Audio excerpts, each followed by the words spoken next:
আলী খাজা গরিব নওয়াজ মাইনুদ্দিন আজমেরি সঞ্জিরি কিভাবে 90 লক্ষ বেদিনকে কালমা পড়ালেন, সেই মারিফত, সেই মাকাম, বিশেষ করে সেই আখলাক, সেই সালাত, সেই নামাজ, সেই রোজা, হজ, যাকাত, ইবাদত বন্দেগী, তেনার পথ মত কিভাবে তিনি চলে রাসূলুল্লাহকে আল্লাহকে রাজি করিয়ে পৃথিবীর জমিনে, বিশেষ করে হিন্দুস্তান পাক ভারত ভূমির মধ্যে 90 লক্ষ বেদিনকে কালমা পড়িয়েছে, জানার চেষ্টা করব। আল্লাহ কবুল করুক।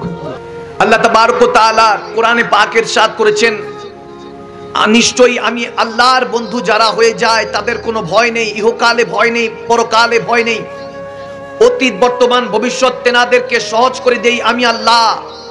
আলা ইন্না আউলিয়াল্লাহি লা খাউফুন, তাদের কোনো রকম ভয় নেই, খবরদার বান্দা শুনে রাখো, তাদের কখনো কোনো ভয় নেই, কারণ তাদের ভয়ের মালিক হলেন আমি আল্লাহ। ঠিক না?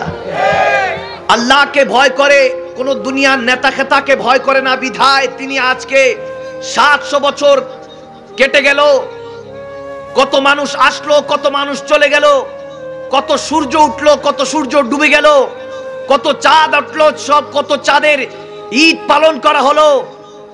আজকে থেকে সেই 700 বছর পূর্বে, 750 বছর পূর্বে হিন্দুস্তানে কোন এক রসুল আরবির খানদান আওলাদ পাক, রসুল আরবি মদিনাওয়ালা কমলিওয়ালা নবীর আওলাদ হিন্দুস্তানে এসেছিলেন। 750 বছর হয়ে গিয়েছে, তারপরও বান্দা তেনাকে যে খেয়ালে রেখেছে, মনে রেখেছে, এটা হলো ফাসকুরনি আসকুরুকুমের সিলা। আমার আল্লাহ বলেছেন আমি আল্লাহকে ডাকো, আমি আল্লাহর পথে মতো চলো, একদিন এরকম আসবে আমি আল্লাহ তোমাকে ডাকবো। এখন প্রশ্ন থেকে যায়, আল্লাহ তোমাকে তো আমরা ডাকি বান্দা হয়ে, তুমি আল্লাহ বান্দাকে কিভাবে ডাকো? আমার আল্লাহ বলেন এরকম জামায়াত করব, 1000 বছর পার হয়ে যাবে, তারপরও ফাসকুরনি আসকুরুকুম, ওই যে বলেছি আমি আল্লাহ, তুমি বান্দার জিকির করব, যদি আমি আল্লাহর পথে মতো চলো, সেই জিকিরটা হলো বান্দাদের মাধ্যমে, সেই বান্দার স্মরণ করা, ওলি আল্লাহকে স্মরণ করে আল্লাহ এই ব্যবস্থা করে রেখেছেন। সুবহানাল্লাহ। আজকে 1000 বছর কেটে যায়, তারপরও তিনাদের কথা থেকে যায়। ঠিক না? আর আমরা আজকে মারা গেলে কালকে ঠুস, খবর থাকে না, মানুষ মনে রাখে না, কারণ মানুষ, হে বনি ইনসান, মুসলমান কান খুলে শুনুন, হৃদয়ের দিল খুলে শুনুন, এই একটা রাতের জন্য যদি আসেন, এটা আল্লাহ কখনো পছন্দ করবেন না। আর যদি মৃত্যুর আগ পর্যন্ত নিজেকে পরিবর্তন করার জন্য আসেন, রব্বুল আলামিন ইজ্জতের কসম করে বলছি, আমার আল্লাহ হতে পারে আজকে এই বসার কারণে আপনার দিলটা পবিত্র করে দিতে পারে। সেই দিলের মধ্যে পবিত্রতা স্থান হলে, ইয়া আইয়াতুন নাফসুল মুতমাইন্না কলবের অধিকারী যদি হয়ে যান, হতে পারে এখান থেকে মেহফিল থেকে ঘরে যেতে দেরি হবে না, চোখটা বন্ধ হবে, দুনিয়ার চোখ এখানে বন্ধ হবে, কিসমতের চোখ আল্লাহ খুলে দিবেন। মান রানি ফাকাদ রাল হক, আমার নবী বলেছেন যে আমি নবী মুস্তাফাকে ভালোবাসবে, জীবনে একবার হলো আমি তার সাথে দেখা দিব, হতে পারে মদিনা ওয়ালা, ঘরে যেতে দেরি হবে না, চোখ এখানে বন্ধ করবেন, কিসমতের চোখ আল্লাহ খুলে দিবে, কামলি ওয়ালা নবী এসে আপনার বিদাত দিয়ে সিনাটাকে মদিনার আয়না বানিয়ে দিবে। সুবহানাল্লাহ। কে জানে আজ আপনার কিসমতে কি লেখা, কাল আপনার কিসমতে কি লেখা, আল্লাহ ছাড়া কেউ জানে না। আর যদি কেউ জেনে থাকে তাহলে হলো আমার আল্লাহ কোরআনে পাকে বলেন, ওয়াল্লামাকা মা লাম তাকুন তাআলাম ওয়া কানা ফাদলুল্লাহি আলাইকা আযীমা, আমি আল্লাহ যাদেরকে ভালোবাসি তাকে আমি আল্লাহ যতটুকু জানি, এই 7 আসমান 7 জমিন লৌহ কালাম আরশ কুরসি পর্যন্ত 18,000 মাখলুকাত 80,000 আলম, আমি আল্লাহ যা কিছু বানিয়েছি, যেটা আমি আল্লাহর ইলমে আছে, আমি যেটা জানাতে চাই, যদি কোনো বান্দা আমি আল্লাহর পথে মতে চলে, রাসূলুল্লাহর পথে মতে চলে, কুলিন কুনতুম তুহিব্বুনাল্লাহ ফাত্তাবিউনি ইউহিব্বুকুমুল্লাহ, রাসূলকে ভালোবেসে যদি আমি আল্লাহর পথে মতে চলে, তাহলে আমি ওয়াল্লামাকা মা লাম তাকুন তাআলাম, মা লাম তাকুন তাআলাম, আমি যা জানি আল্লাহ সেই বান্দাকে সেটা জানিয়ে দেই, সে ইলমে মারিফত হাসিল করে, ইলমে লাদুনি হাসিল করে, ওই লাদুনি ইলম দ্বারা সে চাইলে সমাজ সংস্কার করতে পারে, যারা গুনার পথে চলছে তাদেরকে টান দিয়ে আমি আল্লাহর পথে আনতে পারে, আমি আল্লাহ তাদেরকে এই ক্ষমতা আতা করে দিই। সুবহানাল্লাহ। এটা হলো আমার আল্লাহর ওয়াদা। যদি আল্লাহর পথে চলেন, রাসূলুল্লাহর পথে চলেন, ওলিউল্লাহদের পথে মতে চলেন, আল্লাহ ওয়াদা করেছেন যে, আল্লাহ বলছেন কোরআনে পাকে, ওগো হাবিব আপনি বলে দিন, তুহিব্বুনাল্লাহ, যদি আমি আল্লাহকে ভালোবাসতে চাই, সুবহানাল্লাহ, তাহলে আমরা আল্লাহকে ভালোবাসতে চাই, চলবে?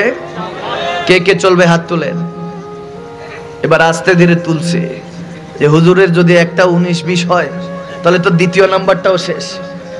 মাশাআল্লাহ, একটু আতঙ্কে না রাখলে, আমরা তো মুসলমান এখন ঘুমের রাজ্যে আছি, যার কারণে ইহুদি নাসারারা আমাদেরকে ধ্বংসের পথে নিয়ে যাচ্ছে।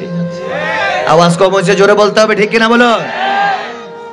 আমাদের ঘুম ভাঙাতে হবে। যে সমাজে এখন চলছি, এই সমাজের রীতি নেওয়াজ নিয়ম কানুন ভেঙে নতুন আরেকটা মদিনাওয়ালার নিয়ম কানুন অনুযায়ী সমাজ গড়তে হবে, ঠিক না মুসলমান? আল্লাহর ওলিদের পথে মতে যেভাবে চললে, যেভাবে আল্লাহর ওলিরা একা চলে এসেছেন কোনো কিছু ছাড়া, পরিবারকে পিছনে ছেড়ে, খাজা আজমের পরিবারকে ছেড়ে, নিজের আত্মীয় স্বজন রক্তকে ত্যাগ করে এক আল্লাহর নামে, রাসূলুল্লাহর নামে নিজের জীবনটা উৎসর্গ করে তিনি হিন্দুস্তানে এসেছেন, আজমিরে এসেছেন। কত কষ্ট করেছেন। পৃথ্বীরাজ চৌহান শেষ দিল্লির পুরো হিন্দুস্তানের তখন সম্রাট, তার কথায় উঠে মানুষ বসে। বড় বড় যত রাজনীতিবিদ তখনকার, যত নেতা খেতা সব তার ছত্র ছায়া থাকে। পৃথ্বীরাজ চৌহানের সাথে, জয়পাল জাদুঘরের সাথে আমরা এগুলো জানি। খাজা গরিবে নওয়াজ কত লড়াই করেছেন, কত কষ্ট করেছেন। এখন অনেকে বলতে পারে যে 90 লক্ষ বেদিনকে কিভাবে কালমা পড়ালেন, এই রাজ কোথায় পেয়েছেন, এই মারিফত কোথা থেকে হাসিল করেছেন? আপনি আল্লাহর হয়ে যান, ইত্তাকুল্লাহ, আল্লাহকে ভয় করুন, ফাত্তাকুল্লাহ মাস্তাতাতুম, রূহ দিয়ে জিসম দিয়ে আল্লাহকে ভয় করতে থাকুন। দেখবেন একটা সময় আল্লাহ আপনাকে দুনিয়াটা জয় করতে শিখিয়ে দিবেন। সুবহানাল্লাহ, ঠিক না? ঠিক না? আল্লাহ রাসূলের পথ অবলোকন করতে থাকুন। আমার আল্লাহই তো বলেছেন ফাত্তাবিউনি, রাসূলকে অনুসরণ করো। ইউহিব্বুকুমুল্লাহ, বান্দা তুমি কি আমাকে, আমি আল্লাহকে ভালোবাসবা, আমি আল্লাহ তোমাকে ভালোবাসবো। খাজা গরিবে নওয়াজ যেভাবে সংস্কার করেছেন, তিনার ওই সময়কার অবস্থা, কেউ গাছের পূজা করত, প্রার্থনা করত, কেউ সূর্যের আরাধনা পূজা করত, প্রেয়ার করত, কেউ পানির, কেউ আগুনের, এক একজন, কেউ গ্রহ নক্ষত্রের, এক একজন এক একটা ধর্মের ছিল না। সব ধর্ম একই ছিল, কিন্তু উপাসনালয় এক একজনের এক একটা ছিল, ঠিক না? এক একজনের খোদা স্রষ্টা এক একজন মনে করত। যে গাছের পূজা করত সেই গাছ কেটে এনে ঘর বাড়ি বানানো হতো, জ্বালানি হিসাবে ইউজ করা হতো। যে আগুনের পূজা করত সে আগুন দ্বারা খাবার তৈরি করত, আবার প্রয়োজন শেষ হলে আগুন নিভিয়ে দিত। যে পানির পূজা করত সেই পানি দ্বারাই আগুনকে নিভিয়ে দিত। যে পানির পূজা করত আবার সেটা ঠান্ডা মৌসুমে, কোল্ড যখন মৌসুমটা থাকে, শীতের সিজন, ওই সময় আবার সেই পানিটা বরফ হয়ে যেত। যে গ্রহ নক্ষত্রের পূজা করত, কখনো সেই গ্রহ নক্ষত্র দেখা যেত, কখনো মেঘের আড়ালে আড়াল হয়ে যেত। যে সূর্যের পূজা করত সেই সূর্য সারাদিন তো থাকতো, রাতের বেলা অস্ত যেত। যেই মানুষ যে ইনসান খোদাকে অন্য কিছু মনে করে রেখেছিল, চাঁদের ইবাদত করত, চাঁদ রাত গেলে দিনের বেলা দেখা যেত না, সেই সমস্ত স্রষ্টাকে ভুলিয়ে দিয়ে, যে এই স্রষ্টা তোমাদের মন গড়া স্রষ্টা, তারা কখনো খালেক ও মালিক হতে পারে না। আগুন কখনো খালেক মালিক হতে পারে না, পানি হতে পারে না, গাছ হতে পারে না, সূর্য, তারকা রাজি, চাঁদ তারা এগুলো কখনো প্রভু খোদা হতে পারে না। খাজা গরিবে নওয়াজ শিখালেন আল্লাহর পথে আসো, যিনি দিনের বেলাও আল্লাহ, যিনি রাতের বেলাও আল্লাহ, যিনি গাছের জন্য আল্লাহ, যিনি পানির জন্য আল্লাহ, যিনি পাহাড়ের জন্য আল্লাহ, যিনি সূর্যের জন্য আল্লাহ, যিনি হুকুম দিলে সূর্য উঠে আবার অস্ত যায়, যিনি হুকুম দিলে চাঁদ 15 দিন উঠে থাকে আবার 15 দিন লুকায়িত অবস্থায় থাকে। যে এই কুল কায়নাত বানিয়েছে, कोई तो है जो निजामे हस्ती चला रहा है, वही खुदा है, उसी को मानो। খাজা গরিবে নওয়াজ যখন শিখালেন তাকে মানো, যিনি সমস্ত কিছুকে সৃষ্টি করেছেন, তোমাকে আমাকে বানিয়েছেন, সেই আল্লাহকে মানো। আল্লাহকে যদি মানো, রাসূলুল্লাহ কোন না কোন এক খাবে এসে, তোমার সেই আল্লাহর পেগম্বর এসে তোমাকে স্বপ্ন যোগে দিদার দিয়ে সিনাকে মদিনার আয়না বানিয়ে দিবে। যা তুমি চাইবা তাই কবুল হতে থাকবে। সুবহানাল্লাহ। আল্লাহ, নারায়ে রিসালাত, নারায়ে গাউসিয়া, হুজুর হাজা গরিবে নওয়াজ, আল্লামা গাজী শেরে বাংলা। শেখ হাজা গরিবে নওয়াজের কথা বলছি ভাইরা আমার।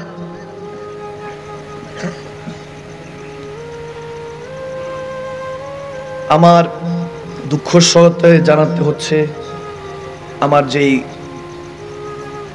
আমার গাড়িটা যে চালায় তার বাবা কিছুক্ষণ পূর্বে ইন্তেকাল করেছে। ইন্না লিল্লাহি ওয়া ইন্না ইলাইহি রাজিউন। দেখেন ভাইরা আমার, আস্তে আস্তে দুইটা ইন্তেকালের খবর পেলাম। একটা হলো আজকে যিনি মেহফিলে ছিলেন, শুনেছি নাতে রাসূল সাল্লাল্লাহু আলাইহি সাল্লাম পড়তে পড়তে ইন্তেকাল করেছেন। সম্ভবত ওনার নাম জাইনুল আবিদিন সাহেব মরহুম। এখনো হয়তোবা তেনার লাশটা আশেপাশেই পড়ে আছে, পাশেই পড়ে আছে। এখন আবার আমার গাড়ি যে চালায়, আমার গাড়ির পাইলট মোহাম্মদ রাশেদ আবিদি, তেনার বাবাও ইন্তেকাল করলেন। আজকে বড় ভয় হয় বাবার আমার, কোথায় চলছি, কোন পথে চলছি। একের পর এক সবাই চলে যাচ্ছে, আমাদের ঘুম এখনো ভাঙছে না, ঠিক না?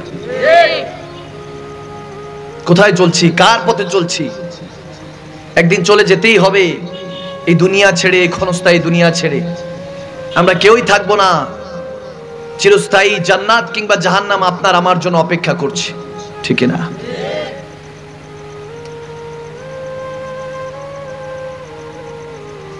আল্লাহ, তো আল্লাহর ওলিরা আমাদেরকে শিখিয়েছেন যে বান্দা, তুমি তোমার শুরুটার দিকে খেয়াল করো।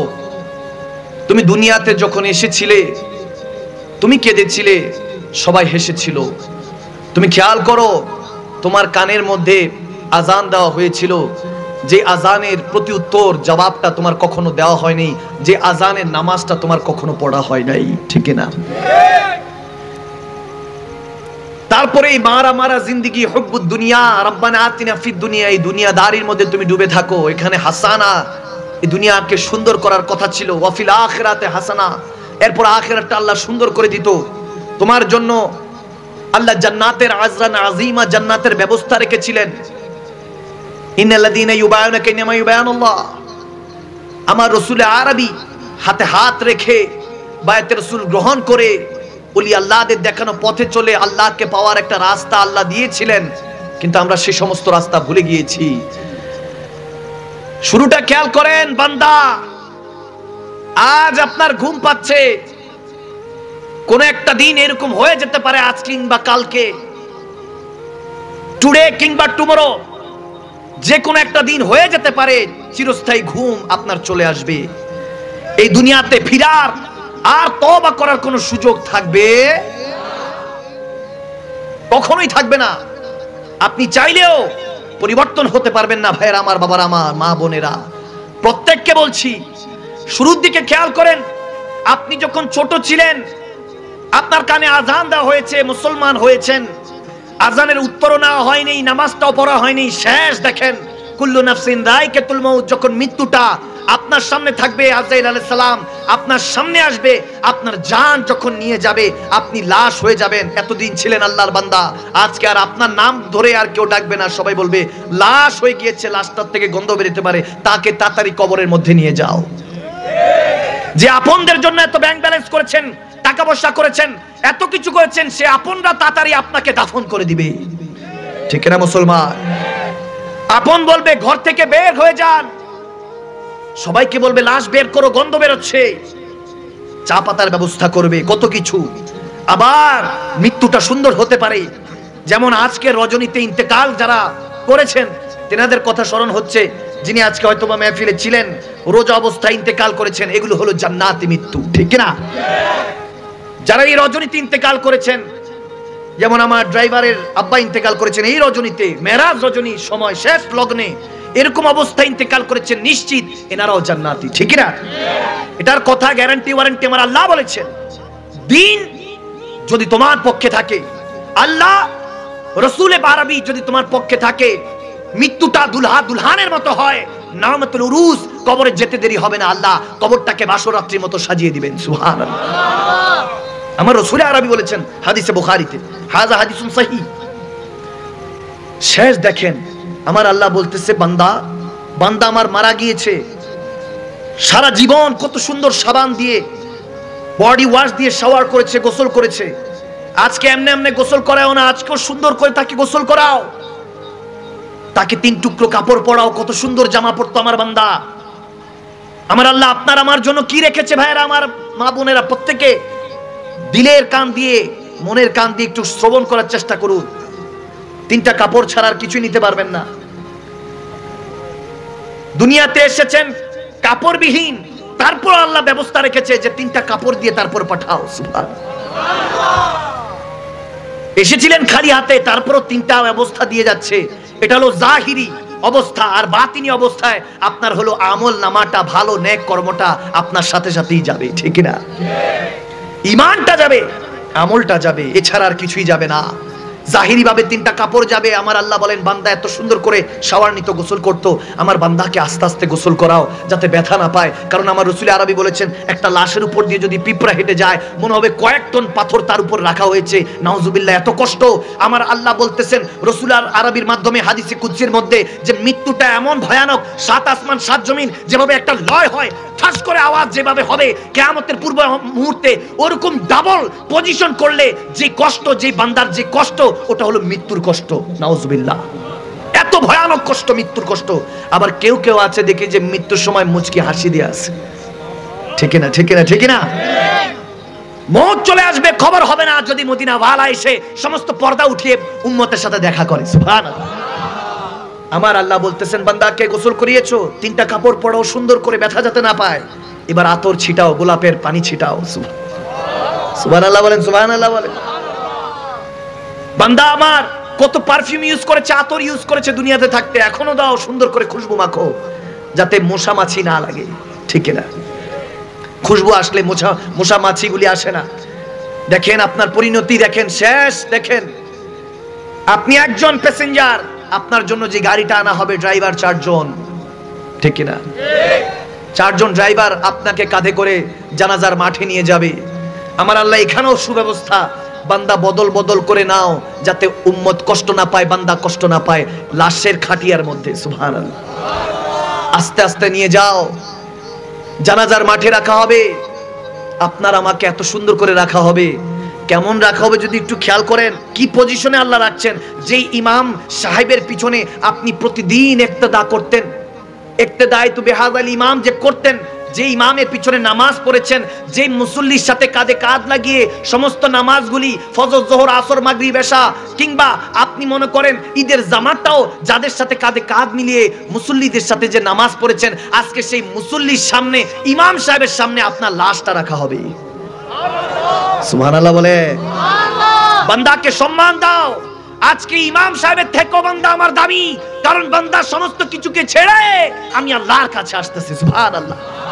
সমস্ত মায়া, মমতা, ভালোবাসা আপনার স্বামী স্ত্রীর জন্য, স্ত্রী স্বামীর জন্য, মা বাবা তার সন্তানের জন্য, সন্তান তার মা বাবার জন্য, ভাই তার বোনের জন্য, বোন তার ভাইয়ের জন্য, মা বাবা তার সন্তানের জন্য, এমনকি বেস্ট ফ্রেন্ড বন্ধুর জন্য বন্ধু, সমস্ত মায়ার বন্ধনগুলি দুনিয়াকে রেখে আপনাকে সেই চিরস্থায়ী কবরে যেতে হবে। দুনিয়া ছেড়ে চিরস্থায়ী আল্লাহর কাছে যেতে হবে, ঠিক না? কুল্লু নাফসিন যায়িকাতুল মউত। টেস্ট। এবার একটু খেয়াল করেন, আমার আল্লাহ বলেছেন কুল্লু নাফসিন, নফসের মৃত্যু হবে। কোন নফস? যে নফস হলো নফসে আম্মারা, যেটা শয়তান দ্বারা পরিচালিত, ওয়াসওয়াসিসিল খান্নাসের পাল্লায় পড়ে দুনিয়াতে হারামকে হালাল, হালালকে হারাম বানিয়ে 1 টাকা রুজি করতে 10টা মিথ্যা, 10টা মিথ্যাকে ধামাচাপা ধরার জন্য আরো 100টা মিথ্যা বলেছেন, ওই নফসের মৃত্যু হবে। আল্লাহ বলেন নাই কুল্লু ইনসানিন, কুল্লু হাইওয়ানিন, মানুষের মৃত্যু হবে। আল্লাহ বলেন নাই কোন জীব জন্তুর মৃত্যু হবে। আল্লাহ বলেছেন নফসের মৃত্যু হবে। ওই নফস, যে নফস দ্বারা তুমি শুধু চাওয়া পাওয়ার মধ্যে ব্যস্ত থাকতা, ঠিক না? যে নফস দ্বারা তুমি গুনাহ কাজ করেছো, যে নফস দ্বারা গুনার মধ্যে লিপ্ত ছিলে, সারা জীবন গুনাহ করেছো, ওই নফসের মৃত্যু হবে। জিহ্বা বের হয়ে যাবে, চোখ বের হয়ে যাবে। দেখেন না অ্যাক্সিডেন্ট হলে কি অবস্থা হয়, হাড্ডিটা খুঁজে পাওয়া যায় না। মাঝে মাঝে দেখি ফেসবুকের মধ্যে রেমিটেন্সের যোদ্ধারা প্রবাসী ভাই বাবাদের লাশটা আসে। আজকেও দেখেছিলাম সোশ্যাল মিডিয়াতে একটা বৃদ্ধ বাবা তার কোনো যুবক ছেলের লাশ রিসিভ করতে ঢাকা এয়ারপোর্টে গিয়েছে, চোখের পানি ছেড়ে লাশটার সামনে কাঁদছে। টাকার মেশিনটা আজকে আর নেই। আল্লাহু আকবার। ভাইরা আমার, বাবারা আমার, প্রতিদিনই ওয়াজ করা হয়, প্রতিদিনই খেতাব করা হয়, তাফসীর করি। পরিবর্তনটা যদি আমরা আপনাদের মধ্যে না আনতে পারি, আপনারা যদি প্রতিজ্ঞাবদ্ধ না হন, সমাজটাকে যদি পরিবর্তন করতে না নামেন, তাহলে কি হবে? এই দুনিয়াতে বেঁচে থেকে কি হবে? খাজা গরিবে নওয়াজ মাইনুদ্দিন আজমেরি সঞ্জেরি তিনি অন্য কিছু করেন নাই। একজন মুনাজারা করতে এসেছে, বহস করতে এসেছে বেদিন, সে এসেছে যে ইয়া খাজা মাইনুদ্দিন চিশতি, আমি শুনেছি আপনি নাকি এক আল্লাহর দিকে সবাইকে দাওয়াত দিচ্ছেন, আমি আপনার সাথে ডিবেট করতে এসেছি, বহস করতে এসেছি, আজকে প্রমাণ করব আপনার ধর্ম সত্য না আমার ধর্ম সত্য। খাজা গরিবে নওয়াজ জিজ্ঞেস করেছেন কোথা থেকে এসেছেন। ওই ব্যক্তি, ওই কাফের যিনি ছিলেন, পাদ্রী ছিলেন, ধর্মযাজক, তিনি বলছেন অমুক জায়গা থেকে, অনেক দূর থেকে, প্রায় মাসখানিক সফর করে এসেছেন পায়ে হেঁটে। তখন তার এত সুন্দর যানবাহনের ব্যবস্থা ছিল না, পায়ে হেঁটে এসেছেন। এত দূর থেকে আসার জন্য, আশায় এত কষ্ট থাকার কারণে খাজা গরিবে নওয়াজ মাইনুদ্দিন চিশতি বলছেন অনেক দূর থেকে এসেছেন, বসেন, আগে খাবার খান, রেস্ট নেন, কথাবার্তা তো এটা হবেই, ডিবেট হবে, যদি আমারটা ভালো লাগে পছন্দ করলে অ্যাকসেপ্ট করবেন, নয়তো বা আপনারটা আমি কবুল করে নিব, কোনো প্রবলেম নেই, খাওয়া দাওয়া করেন, রেস্ট করেন। মহব্বতে যখন খাজা গরিবে নওয়াজ তাকে দাওয়াত দিল যে খাবার খান, আপনি মেহমানদারি করলেন খাজা গরিবে নওয়াজ তাকে। এই অবস্থা দেখে ওই ইহুদিনা যাজক বলতেছে যদি এটা ইসলাম হয় না দিনে ইনদাল্লাহিল ইসলাম, এটা যদি ইসলাম হয় আমি কলমা পড়তে রাজি আছি। সে কলমা পড়ে মুসলমান হয়ে গেল। সুবহানাল্লাহ। এভাবে ইসলামের দাওয়াত দিয়েছে। অন্য ভাইয়ের কষ্ট যদি আপনার কষ্ট না হয়, আপনি কিসের মুসলমান? আমার রাসূল আরবি বলতেছে হাকিকাতে মুসলমান সেই যার থেকে অপর মুসলমান নিরাপদ। আর আমরা রাজনীতির কারণে, ক্রিকেটার পছন্দ করতে গিয়ে, সিঙ্গার পছন্দ করতে গিয়ে, সেলিব্রিটি পছন্দ করতে গিয়ে, ফুটবলার পছন্দ করতে গিয়ে তোমারটা ভালো আমারটা খারাপ, আমরা একে অপরকে দোষারোপ করি, মুসলমান হয়ে মুসলমানকে আঘাত করি, অথচ যাদের জন্য করতেছি তারা বেখবর, আমাদেরকে চিনেও না। আল হক বনুন, হক কথা দিতা মাকদুম সালমাদানি, আবেদ সালমাদানির আওলাদ, শেরে বাংলা হুজুরদের ওয়ারিস। আমরা সত্য বলতে কখনো পিছপা হই না, আমরা সত্য বলে যাব। হয়তোবা একদিন আমারও কেউ গর্দান নিয়ে নিতে পারে, শহীদ হয়ে যাব। ইমামে হোসাইন শিখে গিয়েছেন, কারবালার ময়দানে গিয়ে শিখে গিয়েছেন, লাগলে পরিবার দাও, সয় সম্পত্তি দাও, মুসলমান আল্লাহ আল্লাহ রাসূলের ইজ্জতের জন্য, ইসলামের জন্য, কোরআন সুন্নাহর জন্য যদি লাগে রক্ত দাও, রক্ত দিয়ে গোসল করে ইসলামকে হেফাজত করো মুসলমান, ঠিক না? আমরা সেই মুসলমান। সত্য বলতে শিখতে হবে। আপনি যাকে পছন্দ করতেছেন, সিঙ্গার হোক, ফাইটার হোক, রেসলার হোক, ক্রিকেটার হোক, ফুটবলার হোক, কিংবা রাজনীতিবিদ কোনো ব্যক্তি হোক, যে কেউ হোক, আগে আপনার দেখতে হবে সে মুসলমান কিনা, আমার রাসূলের আশিক কিনা, আল্লাহর বান্দা কিনা।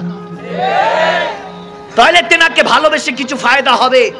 আজকে ভালোবাসতেছেন, তাহলে হাসরের ময়দানে এমন হতে পারে আপনি ওই ভালোবাসার কারণে আমার আল্লাহ আপনাকে ক্ষমা করে দিতে পারে, কারণ সেই বান্দাও নাজাত পেয়ে গিয়েছে, জান্নাত পেয়ে গিয়েছে কোনো কারণে। তাহলে সেই বান্দাকে আপনি বলতে পারবেন আপনাকে ভালোবেসেছি দুনিয়াতে থাকতে, আল্লাহ আজকে আপনাকে জান্নাত দিচ্ছে, আমার নবী সুপারিশ করে আপনাকে জান্নাত দিল, আমাকেও নিয়ে যান। হতে পারে আল্লাহ তার উসিলে আপনাকে জান্নাতও দিতে পারে। কিন্তু যদি কাফের মুশরিককে ভালোবাসেন, কাফের জাহান্নামে যাবে, আপনাকেও ফি নারে জাহান্নামা খালিদিনা, আপনাকেও চিরস্থায়ী জাহান্নামে বানাবে, ঠিক কি না? এই বিটিএস কি কি আছে এগুলো ছাড়েন। পরপর দুইটা ইন্তেকালের খবর আজকে শুনেছি, প্রতিদিন শোনা হয়। এই মৃত্যু আপনাকে আমাকে সত্য পরিষ্কার করে বুঝিয়ে দেয়। আপনি আমি আপন বলতে এই দুনিয়াতে কেউ নেই, সব হলো পর।